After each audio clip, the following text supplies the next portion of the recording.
o bato iwnoɗo legne konete ɗon kamsar fi arugol nata leyɗe porto ha tawi fiyake makko no majjitoti aduna on yaltugal bato busuɗo ton le 17 mai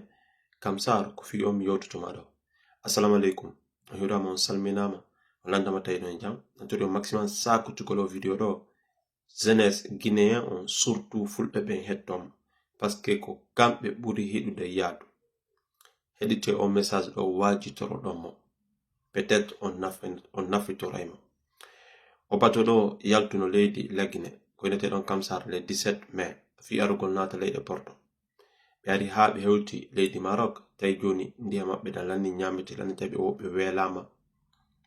Bato on inni joni o tourne hoota fi yahugol en fait hoota selon komin yewta ko maari Mauritanie o nangunoɓe tawi déjà woɓɓe maayi goɗɗo tawi mo maayide après naɓiɓe leydi Mauritanie. Haray non woɓɓe no ko hôpital woɓɓe no ko hôpital ha joni ɓe waali ton parce que en fait ande ko balɗe buy e dan ndiyam c'est pas facile. Du coup hettotoɗo vocal kañum siɗɗo men pullo yawɗon ha hi'i ko ɓe waali ɗon ko hôpital komin won ko haalde ɗo min mari prévu ji ɗin fof ko hunde nde min renseigné hettoɗen vidéo hettoɗen nde vocal on après merten oɗo. Assalamu alaikum wa rahmatullah. Kade 124 na dubu ayi ko Muhammad Lamin wala yo to do yo sabina landa silone jam. Aray no wodi no laana yo ka kamsar. Jonon ka yehi ha lawol Maroc to ɓe heɓi difficulté parce que ala ko ɓe ñama ala fus tawi namɓe siwa to Maroc e tawi ɓe waɗi demi-tour Mauritanie ɓe ga nangi ɓe haray ko ɓen woni ka oɗo tawa o mayre ɗo oɗo noon ko Aboubacar ɓe indi wo wonɗo toon nangaɗo ko on indi no andimo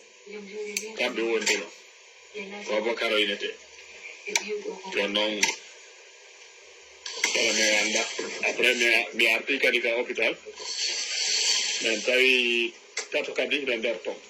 waali ton ɓen kadi min questioniɓe min e modimar gawal tawi ɓe fof ko guinéenɓe ɓe fof kadi koɓe kamsar debbo goɗɗo on ko Mariam Yansane o wiyete suka go ko Alassane Alkasimu Diallo e goɗɗo on ko Alassane Sako o wiyete